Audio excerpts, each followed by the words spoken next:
بسم اللہ الرحمن الرحیم نحمدہ ونصلی علی رسولہ الکریم اما بعد۔ بیان چل رہا ہے نماز کے مکروہ اوقات کا۔ اسی طریقے سے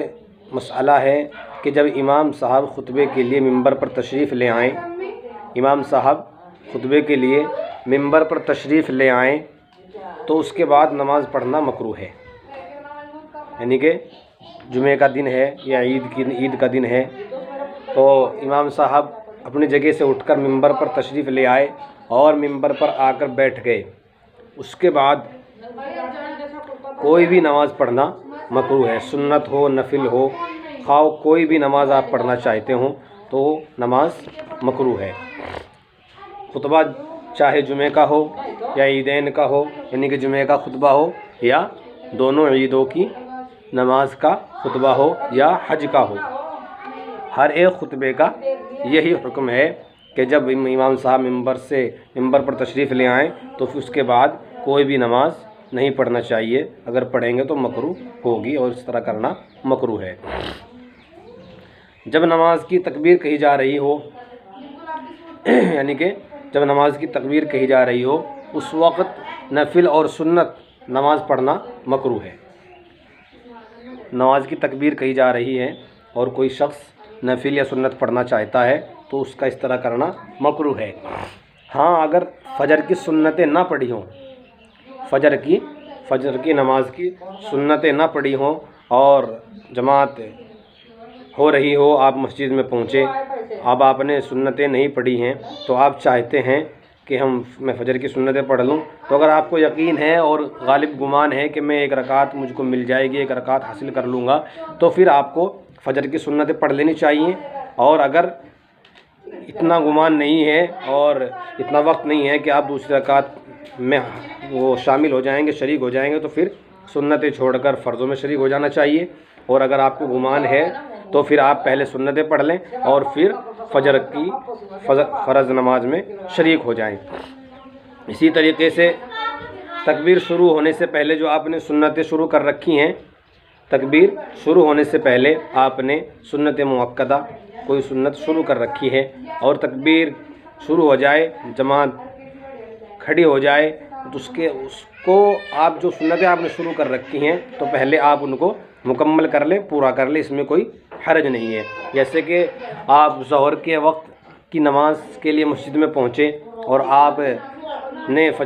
ظہر سے پہلے کی 4 سنتیں شروع کر دی، اب آپ نے 2 ہی سنتیں پڑھی تھی کہ جماعت کا وقت ہو گیا اور جماعت کھڑی ہو گئی، جماعت شروع ہو گئی، تکبیر شروع ہو گئی، اب آپ کیا کریں گے؟ تو آپ کے لیے بہتر یہ ہے کہ آپ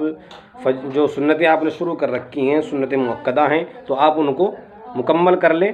ان کو بیچ میں نہ چھوڑیں، ادھورا نہ چھوڑیں، بلکہ آپ ان کو مکمل کر لیں اور مکمل کرنے کے بعد پھر جماعت میں شریک ہو جائیں، اس میں کوئی حرج نہیں ہے۔ اسی طریقے سے مسئلہ ہے کہ اگر فجر کی نماز پڑھتے ہوئے آفتاب نکل آئے، یعنی کہ سورج نکل آیا، آپ فجر کی نماز پڑھ رہے ہیں اور بیچ میں ہی سورج نکل گیا، یعنی کہ آفتاب نکل گیا، سورج طلوع ہو گیا، تو وہ نماز فاسد ہو جائے گی۔ اگر نماز پڑھتے ہوئے سورج نکل آیا، آفتاب نکل آیا، طلوع آفتاب ہو گئے، تو اس صورت میں آپ جو نماز پڑھ رہے ہیں وہ نماز فاسد ہو جائے گی، اس کو پھر سورج نکلنے کے بعد اور سورج کے بلند ہونے کے بعد دوبارہ پڑھی جائے گی۔ وہ نماز سورج نکلنے کے بعد اور سورج بلند ہونے کے بعد پھر دوبارہ پڑھی جائے گی، اور اگر سورج بیچ میں نکل آیا درمیان میں آپ کی نماز کا تو آپ کی نماز فاسد ہو جائے گی۔ اسی طریقے سے ایک مسئلہ ہے کہ غروب آفتاب کے وقت، یعنی کہ آفتاب چھپنے کے وقت اور طلوع آفتاب کے وقت، یعنی کہ سورج نکلنے کے وقت، غروب آفتاب کے وقت نماز مکروہ ہے، غروب آفتاب کے وقت نماز مکروہ ہے۔ اگر کسی نے اس دن کی عصر نہ پڑھی ہو تو وہ عصر کی نماز پڑھ سکتا ہے، وہ عصر کی نماز اس کی ہو جائے گی، لیکن جان بوجھ کر ایسا کرنا یہ مکروہ ہے، جان بوجھ کر ایسا نہ کرنا چاہیے۔ تو یہ بیان کیا گیا کہ غروب آفتاب کے وقت اور طلوع آفتاب کے وقت، یعنی کہ سورج چھپنے کے وقت اور سورج نکلنے کے وقت کوئی بھی نماز پڑھنا مکروہ ہے۔ ہاں، اگر آپ نے عصر کی نماز نہیں پڑھی ہے اور سورج غروب ہونے کو ہے، سورج چھپنے کے قریب ہے، تو آپ عصر کی نماز پڑھ سکتے ہیں، عصر کی نماز ہو جائے گی، لیکن جان بوجھ کر اس کی عادت ڈالنا، روزانہ ایسا ہی کرنا یا جان بوجھ کر اس طرح کرنا، یہ گناہ ہے، معصیت ہے۔ کیونکہ دوسرے لوگ، کفار لوگ، وہ سورج نکلنے کے وقت اور سورج چھپنے کے وقت پوجا کرتے ہیں، پرستش کرتے ہیں، اس لیے اس وقت ہم کو نماز پڑھنے سے منع کیا گیا ہے، اور اس وقت نماز پڑھنا مکروہ ہے۔ اللہ پاک عمل کی توفیق عطا فرمائے، اللہ پاک ہماری نمازوں کو قبول فرمائے، اللہ پاک ہمیں صراط مستقیم پر چلنے کی توفیق عطا فرمائے۔ اگر آپ ہمارے چینل پر نئے ہیں تو ہمارے چینل کو سبسکرائب کریں اور ہماری ویڈیو کو شیئر کریں صدقہ جاریہ سمجھ کر، تاکہ اور لوگوں کو فائدہ ہو سکے اور لوگوں تک بھی یہ مسائل پہنچ سکیں۔ السلام علیکم ورحمۃ اللہ وبرکاتہ۔